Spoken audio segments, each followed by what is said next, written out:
A mafia boss's daughter had only hours left to live. In desperation, he found a homeless woman who held the key to saving her, but she demanded the impossible in return. What unfolded was a race against time where two broken families collided, and survival meant risking everything. If you were new here, subscribe and comment your location. Now, let's begin. Please, you have to help her. I'll give you anything. Name your price. The words hung in the cold November air, desperate and raw, coming from a man who never begged for anything in his entire life. Don Marco Valentino stood in the shadows of a crumbling warehouse district, his $1,000 suit looking obscenely out of place against the graffitied walls and broken glass. His hands that had ordered the deaths of countless men without trembling, shook as he held out a photograph of his daughter.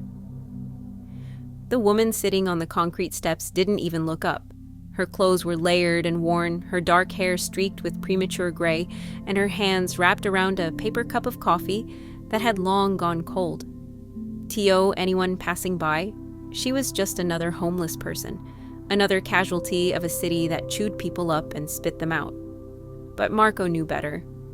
He'd spent 3 weeks tracking her down, calling in every favor, following every lead until he found her here, in the last place anyone would think to look. "Dr. Rivera," he said, his voice cracking on the title. "Simone, please, just look at me." Finally, slowly, she raised her eyes. They were hollow, haunted, the eyes of someone who'd already lost everything that mattered. "That's not my name anymore," she said quietly. "That woman died 5 years ago. You're wasting your time. My daughter is dying."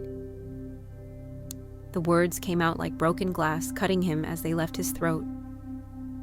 "Valentina. She's 19 years old, and she has maybe 18 hours left. The doctors say there's nothing they can do. It's a genetic disorder, something called Rothman's syndrome. Her organs are shutting down, one by one, and they're just making her comfortable." Simone's jaw tightened, but she didn't respond. She'd heard 1,000 desperate pleas in her years as a surgeon, seen 1,000 grieving families. She'd learned to build walls around her heart, but this man's pain was so raw, so visceral that she felt the old instinct stirring despite herself. "I know what you did," Marco continued, taking a step closer. "I know about the experimental gene therapy you were developing. I know why they took your license, why you tried to save that little boy. And when the hospital board refused to approve the treatment, you did it anyway. He lived, didn't he? Against all odds, he lived." "And I was branded a criminal for it," Simone shot back, her voice sharp now, defensive. "I lost everything, my career, my reputation, my life. The board made sure I'd never practice medicine again. So yes, Mr. Valentino, that boy lived. But I died." "Then what do you have to lose?" The question hung between them like a challenge. Simone stood up, the movement slow and painful, as if every joint in her body protested.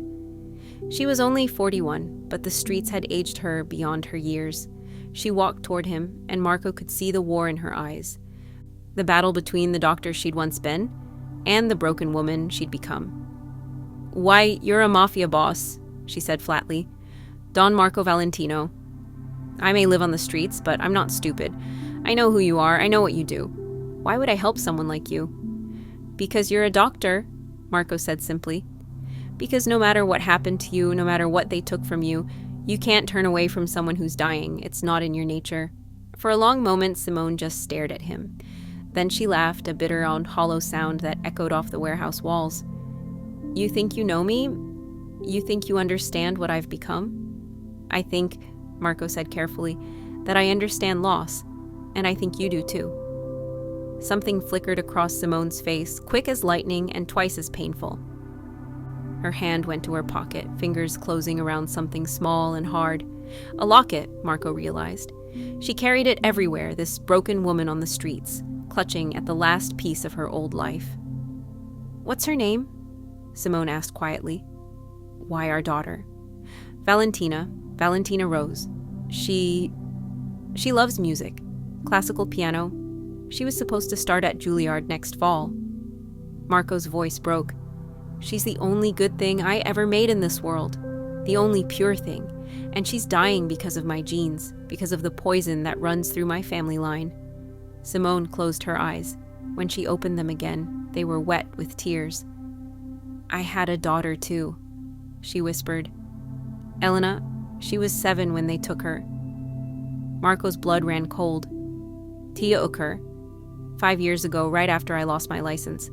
I was vulnerable, desperate, drowning in legal fees and debt. They came in the night, the Calabrese family. They said I owed them money from old hospital debts I didn't even know existed.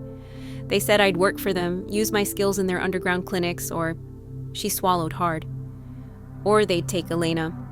I refused. I thought they were bluffing.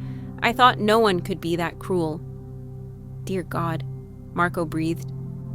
"I never saw her again." Simone continued, her voice mechanical now, as if she'd told this story so many times in her head that it had lost all emotion. "They told me she was alive, that she was safe, that if I ever tried to find her or go to the police, they'd kill her. So I waited. I played their game. I worked in their clinics, patched up their soldiers, saved their lives, and every day I waited for them to give her back. But they never did. 3 years I worked for them, and then one day they just let me go. Said they didn't need me anymore, said Elena was somewhere I'd never find her." "And you've been looking ever since," Marco said, understanding dawning on him. "I've been dying ever since," Simone corrected. "Looking implies hope. I lost that a long time ago." Marco's mind was racing, pieces falling into place with terrible clarity. The Calabrese family. They were rivals, old enemies who'd been trying to muscle into his territory for years. He'd pushed them back, kept them contained, but they were like cockroaches, impossible to fully exterminate. And now he understood why this woman, this brilliant doctor, had been reduced to living on the streets. The Calabrese family had destroyed her as surely as if they'd put a bullet in her head. "I can find her," Marco said suddenly. Our daughter, Elena, I can find her and bring her back to you." Simone's laugh was sharp and broken. "How? I've searched for 5 years. I've followed every lead, called in every favor I had left." "She's gone, Mr. Valentino. She's either dead or so deep in their organization that I'll never reach her. But I can." Marco stepped closer, his eyes burning with intensity. "I have resources you don't. I have people in places you can't reach. The Calabrese family operates in my city, which means they leave traces, footprints. I can find those footprints. I can find your daughter." "In 18 hours?" Simone's voice was incredulous. "Even if you could, even if you somehow managed to locate a girl who's been missing for 5 years, you'd have to infiltrate a rival Mafia family, extract her, and bring her back alive. It's impossible." "I've done impossible things before," Marco said quietly. "And I'll do this one, because you're going to save my daughter's life." The silence that followed was so thick it was almost suffocating. Simone stared at him, at this desperate father who was offering her the one thing she'd thought was lost forever: hope, the most dangerous thing in the world. "Why, you're serious," she finally said. "I've never been more serious about anything in my life. Why, save Valentina, and I'll bring Elena home to you. I swear it on my daughter's life." Simone's hands were shaking now, the paper cup falling from her fingers and spilling cold coffee across the concrete. "If you're lying to me, I'm not." Marco pulled out his phone, already dialing. "But we need to move now. Every second we waste is a second closer to losing them both." 20 minutes later, they were in Marco's car, a black Mercedes that smelled of leather and expensive cologne, speeding through the city streets toward his estate. Simone sat in the passenger seat, her mind reeling, trying to process everything that was happening. She'd lived on the streets for so long, survived on scraps and charity and the occasional odd job, that being in this car felt surreal, like stepping into another dimension. "Tell me about Valentina's symptoms," she said, forcing herself to focus. The doctor in her was waking up, shaking off years of rust and despair. Everything from the beginning. Marco's knuckles were white on the steering wheel. It started 6 months ago. She'd get tired easily, couldn't catch her breath. And we thought it was stress from school. Then she started having seizures. Small ones at first, just a few seconds where she'd zone out, but they got worse. 3 months ago, she collapsed during a piano recital. That's when we did the tests. And they diagnosed Rothman's syndrome. Why, yes, the doctor said it was genetic, inherited, that it was dormant until late adolescence, and then he couldn't finish the sentence. It activates my Simone said softly. The disorder causes a cascade failure of major organs, usually within 6 months of onset. The mortality rate is nearly 100%. So you know it. Why, you've seen it before. Once, during my residency, a 16-year-old boy, he was dead within 3 months. Simone paused, her mind working through the problem like she was back in medical school, studying case files and research papers. But that was 20 years ago, and even then, I knew the conventional treatments were useless. The syndrome attacks at the genetic level. Why you can't fight it with drugs or surgery, why you have to rewrite the code itself. Which is what you were trying to do, Marco said, with the gene therapy. It was theoretical, experimental. The hospital board wouldn't approve human trials because the risks were too high. But I'd seen it work in animal models, and I knew that if I could just try it, I might save that boy's life. And you did. Yes. But the price? Simone's voice trailed off. The price had been everything. They pulled through the gates of Marco's estate, and Simone felt her breath catch. She'd forgotten what wealth looked like. What it meant to live in a world where money could solve almost any problem. The mansion was enormous, all white stone and soaring columns, with gardens that spread out like something from a Renaissance painting. Under other circumstances, she might have felt intimidated. Now, she just felt numb. Inside, the house was chaos. Men in expensive suits moved through the halls with barely concealed weapons, their faces grim. A woman in her 50s, elegant and beautiful despite the tears streaming down her face, rushed toward them. Marco, where have you been? The doctors say she's deteriorating faster. They're saying hours now, not... She stopped when she saw Simone, her red-rimmed eyes widening in confusion. Who is this? This is Dr. Simone Rivera, Marco said firmly. She's going to save Valentina's life. The woman, Marco's wife Isabella, looked Simone up and down, taking in the shabby clothes, the weathered face, the hands that were scarred and rough from years on the streets. This is your solution? A homeless woman? She was the best genetic surgeon in the country, Marco said, his voice hard. And she's still the only one who can help us. Take her to Valentina. Now. Isabella hesitated, but something in her husband's eyes told her not to argue. She nodded, wiping her tears, and led Simone through the mansion to a bedroom on the second floor. The room was large and beautiful, filled with soft light and the scent of flowers. But none of that mattered, because on the bed, surrounded by medical equipment that beeped and hummed, lay a girl who looked like she was already halfway to death. Valentina was small and fragile. Her dark hair spread across the pillow like a halo. Her skin was pale, almost translucent, and her breathing was shallow and labored. An IV drip fed into her arm, and various monitors tracked her failing vitals. She was unconscious, lost in whatever fever dreams plagued her dying mind. Simone felt something break open in her chest, something she'd kept locked away for 5 years. This girl was the same age Elena would be now. 12 when she was taken, 17 now. Almost a woman, if she was still alive. How long has she been unconscious? Simone asked, her voice steady despite the emotions roiling inside her. 3 hours, Isabella said quietly. The doctors say she's slipping into organ failure. They've made her comfortable, but... Get them out, Simone said abruptly. All of them. The doctors, the nurses, everyone. I need to work, and I need space. But... Now, Mrs. Valentino, please. Isabella looked at Marco, who nodded. Within minutes, the room was cleared, leaving just Simone alone with the dying girl. She approached the bed slowly, her hands that hadn't touched a patient in 5 years, reaching out to check Valentina's pulse. It was thready and weak, barely there at all. "I don't know if I can do this," Simone whispered to the unconscious girl. "I don't know if I remember how, but I'm going to try. For you, and for my Elena, wherever she is." Downstairs, Marco was already making calls, his voice sharp and commanding as he mobilized his organization. "I want every contact we have inside the Calabrese family activated. I don't care what it costs. Find out where they're keeping children, where they run their trafficking operations. I want locations, names, everything." His second in command, a scarred man named Vincent, looked at him with barely concealed worry. "Boss, the Calabrese family has operations all over the state.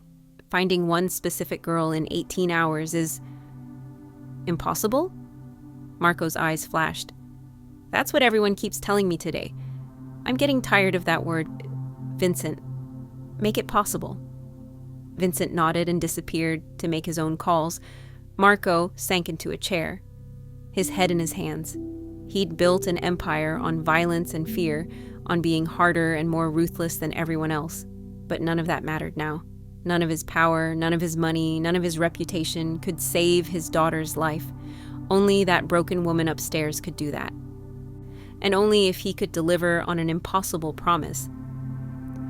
His phone rang. It was Daniel, one of his most trusted men, calling from across the city. "Boss, I've got something. The Calabrese family runs a compound upstate. It's supposed to be a legitimate boarding school, but there are rumors. Kids who go in don't come out. At least not the same." Marco's heart pounded. "How far?" 2 hours drive, but boss, it's fortified. They'll see us coming from miles away." "Then we don't let them see us. Gather a team. Light and fast, we go in tonight." "Tea a night?" "Boss, we need time to plan. We don't have time." Marco's voice cracked, the desperation bleeding through. "We have hours, Daniel, just hours, so we move now and we move fast and we pray to whatever God is still listening that we're not too late." He hung up and climbed the stairs back to Valentina and Grawiher's room. Through the door, he could see Simone working, her movements quick and precise despite the years away from medicine. She'd stripped off her outer layers, revealing a thin frame that spoke of too many missed meals. But her hands were steady as she adjusted IV lines and checked monitors. Marco pushed the door open quietly. "How is she?" "Alive," Simone said without looking up. "Barely. Her liver is failing, and her kidneys are at about 30% function. I'd say she has maybe 12 hours left, probably less. Can you save her?" Now Simone did look up, and Marco saw the fear in her eyes. Real, raw fear. "I don't know. I need equipment I don't have. I need supplies that would take days to acquire. She stopped, gathering herself. "I need to believe that this is going to work. That I haven't forgotten everything I once knew. That maybe, just maybe, I can do one more impossible thing before this is all over."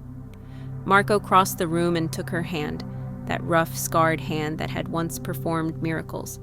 "I have news. About Elena. We have a lead." Simone's breath caught. "Where?" "Upstate. A compound the Calabrese family runs. I'm going there tonight. I'm going to bring her home." Tears streamed down Simone's face, the first real tears she'd let herself cry in years. What if she's not there? What if it's another dead end? "Then I'll keep looking. I'll tear apart every building they own until I find her. But Simone, I need you to do your part. I need you to save my daughter. Can you do that?" She looked at Valentina, at this dying girl who represented everything she'd lost and everything she might still save. And somewhere deep inside, in a place she thought had died on the streets 5 years ago, she felt the ember of hope begin to glow. "Yes," she whispered. Yes, I'll save her. I promise." Marco squeezed her hand once, then turned and left. He had 12 hours to infiltrate a fortified compound, rescue a girl he'd never met, and bring her home to a mother who had been broken beyond repair. It was impossible. Everyone said so. But as he gathered his men and loaded weapons and planned an assault that would either save them all or destroy everything he'd built, Marco Valentino allowed himself to believe in the impossible. because sometimes that's all you have left. The hours that followed were a blur of frantic activity. Simona worked with supplies hastily gathered from medical contacts who owed Marco favors, cobbling together a makeshift lab in Valentina's bedroom. The gene therapy she'd developed years ago was still locked in her memory. Every formula, every sequence, every dangerous variable. She'd gone over it 1,000,000 times during those years on the streets, haunted by the knowledge that she possessed the key to saving lives, but had no way to use it. Now, finally, she had a chance. But the weight of that responsibility was crushing. "Talk to me," she murmured to Valentina as she worked, checking and double-checking her calculations. "Tell me about your music. Why our dreams? Give me something to fight for besides ghosts and memories." As if in answer, Valentina's eyes flickered open, just for a moment. They were dark brown, like her father's, and filled with pain and confusion. "Who?" she whispered, her voice barely audible. "Who are you?" Simone leaned close, her hand gentle on the girl's forehead. "I'm someone who's going to make sure you see your 20th birthday. That's all you need to know right now. Rest, Valentina. Save your strength." "My father, where is—" "He's bringing someone home. Someone very important. He'll be back soon, I promise." Valentina's eyes closed again, and Simone felt the knot in her chest tighten. This girl deserved to live. She deserved to play her piano at Juilliard, to fall in love, to experience all the beauty and pain and joy that life had to offer. And somehow, against all odds, Simone was going to make that happen.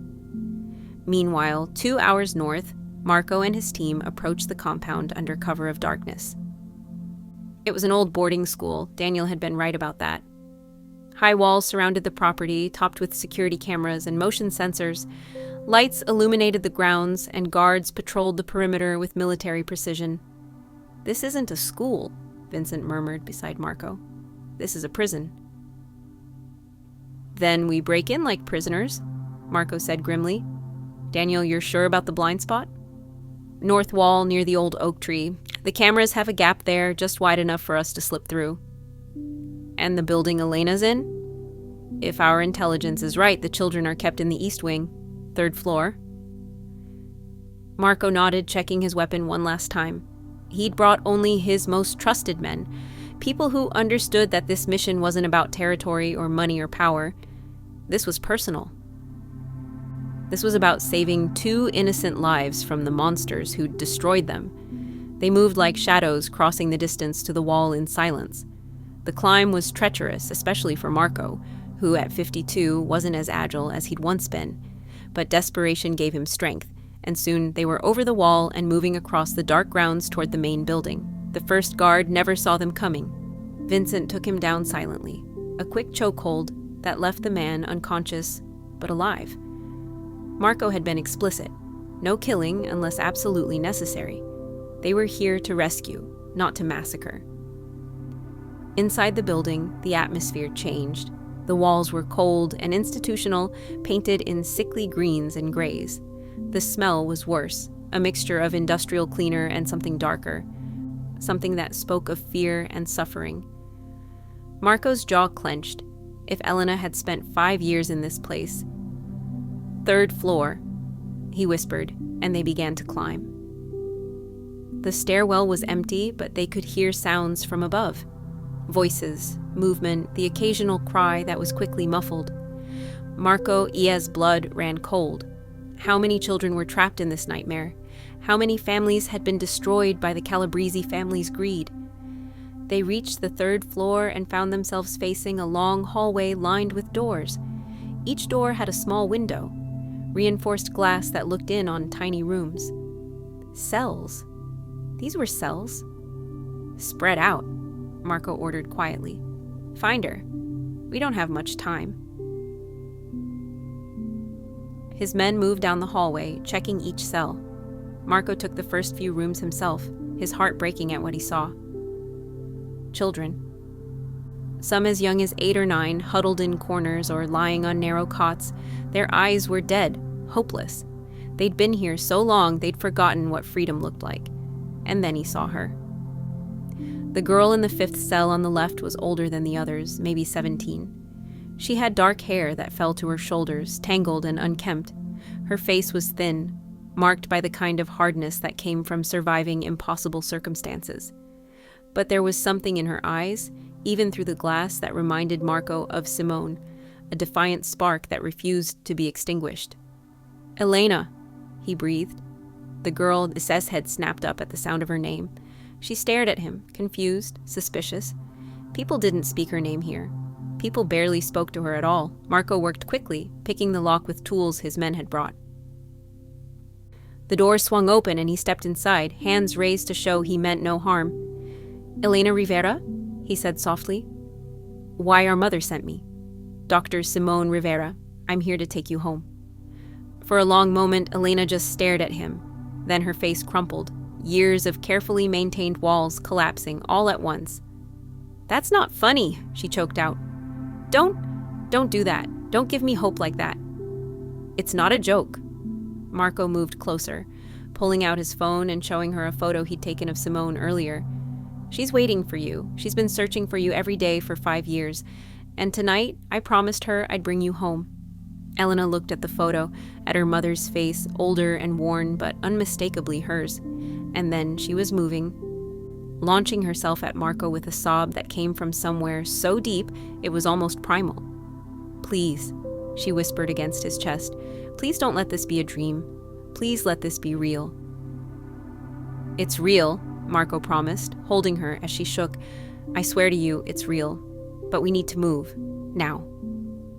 Alarms started blaring, the harsh sound echoing through the building. Someone had discovered them. The escape had just become exponentially more dangerous.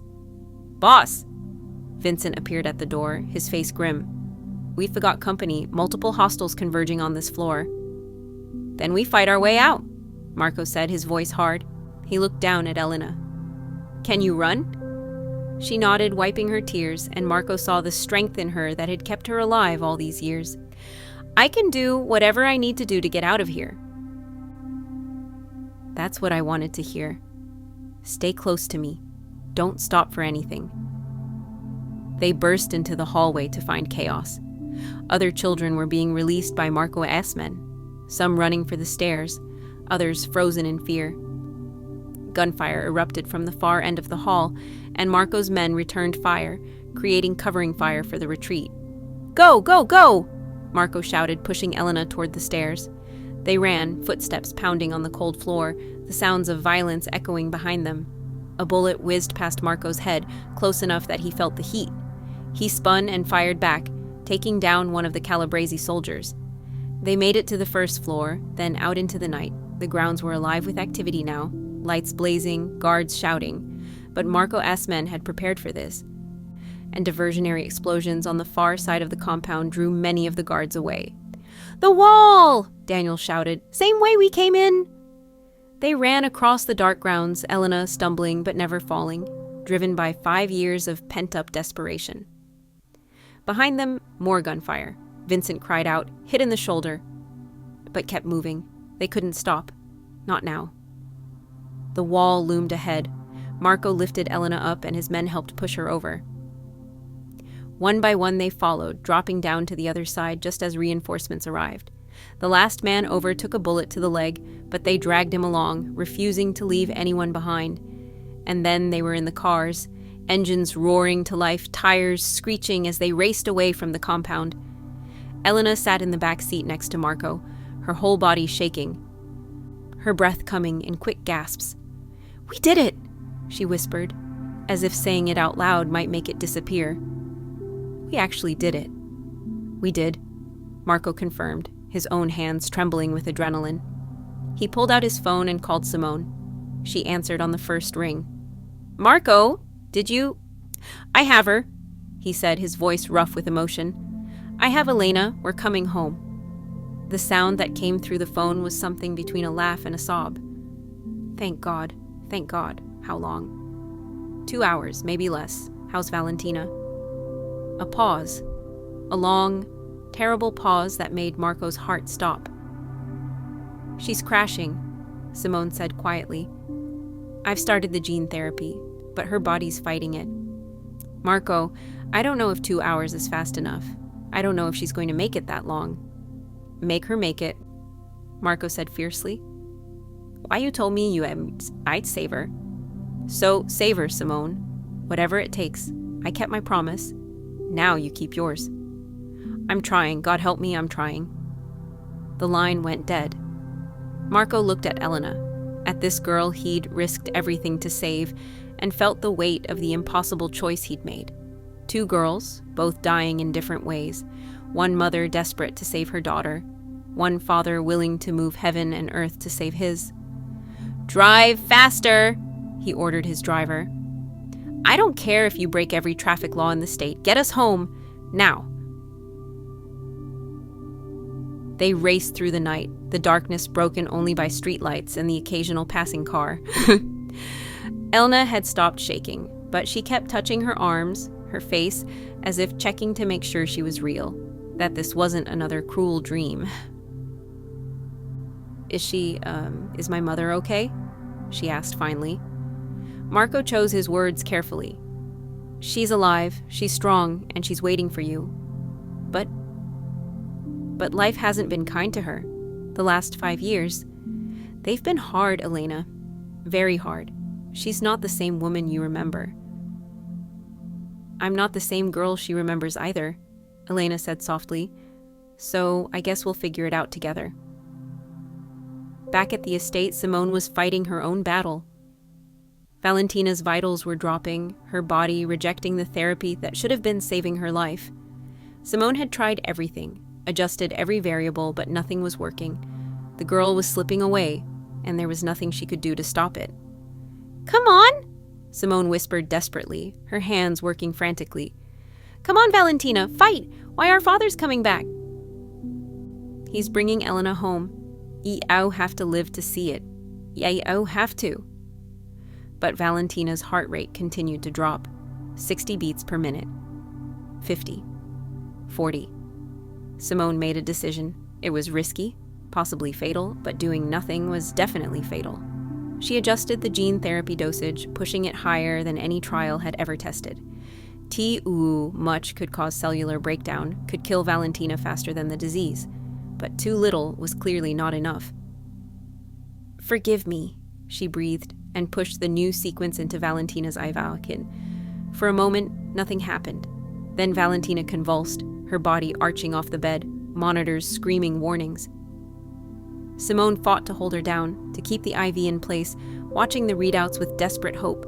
The seizure lasted 30 seconds that felt like 30 hours. Then suddenly, it stopped. Valentina went limp. The monitors showed nothing. Flatline. No, Simone gasped. No, not like this. Don't you dare die on me. Not after everything, not after... A beep, a single beep from the heart monitor. Then another, and another. Simone stared at the screen, unable to believe what she was seeing. The heart rate was climbing. Slowly, erratically, but climbing. And the other readouts were changing too. Kidney function stabilizing, liver enzymes dropping. The gene therapy was working. Against all odds, impossibly miraculously, it was working. Yes, Simone sobbed, collapsing into a chair beside the bed. Why, yes, you beautiful, stubborn girl. Why you did it? Why you're gonna make it? Valentina's eyes flickered open, clearer now than they'd been in days. Did it work? She whispered.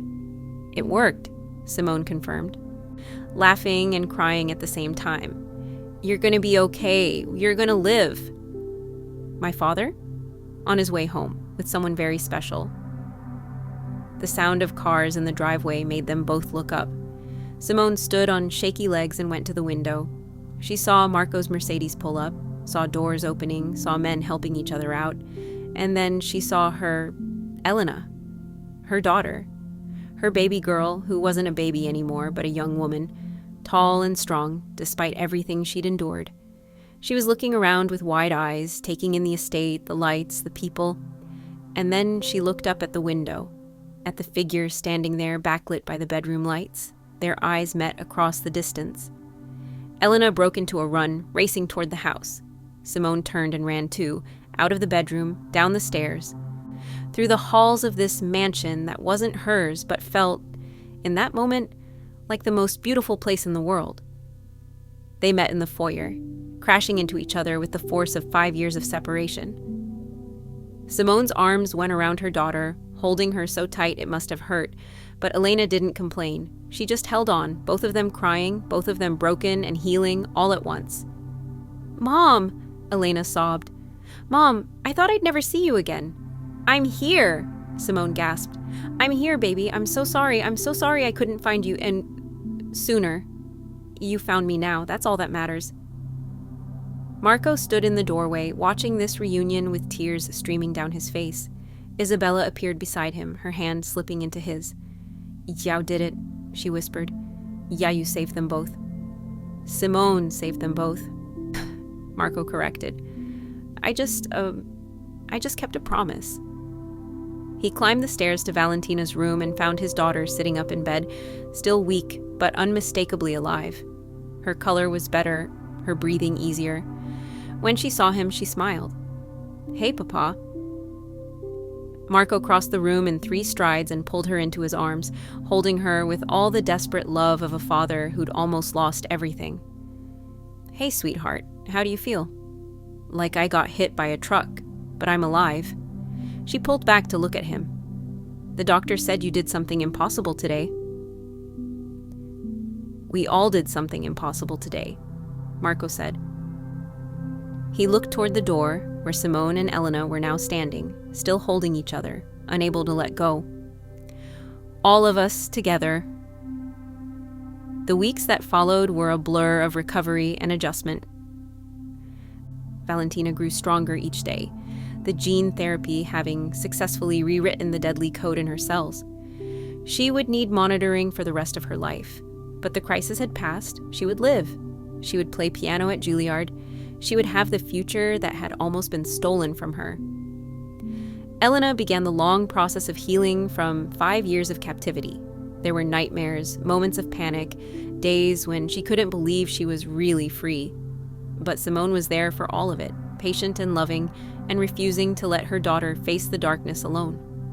Marco insisted they stay at the estate, at least until they got back on their feet. He helped Simone get reinstated, calling in favors from medical boards and hospital administrators, making it clear that anyone who stood in her way would answer to him. It took time. But eventually, Dr. Simone Rivera was allowed to practice medicine again. Her first patient, officially, was Valentina Valentino, and they both smiled at the beautiful symmetry of it. One evening, 3 months after that impossible night, they all gathered in the estate's music room. Valentina sat at the piano, her fingers moving over the keys with a grace that took everyone's breath away. She played Chopin, something soft and melancholic and beautiful, and as the music filled the room, Simone reached over and took Elena's hand. "Thank you," she said quietly to Marco, who stood with Isabella nearby, "for giving me back my life." "Thank you," Marco replied, "for giving me back mine." And in that moment, surrounded by music and love and the quiet miracle of survival, they all understood something profound. That the impossible wasn't really impossible at all. It just required the right people, the right moment, and the courage to believe that even in the darkest night, hope could survive. That love, in the end, was the most powerful force in the universe, powerful enough to bridge the gap between enemies, powerful enough to bring the dead back to life, powerful enough to do the impossible. Thank you for watching this emotional journey of love, sacrifice, and impossible odds. Could you risk everything to save someone you love? What would you do in Marco A.'s position? Drop a comment below telling us where you're watching from and whether you believe in second chances. Don't forget to subscribe for more incredible stories.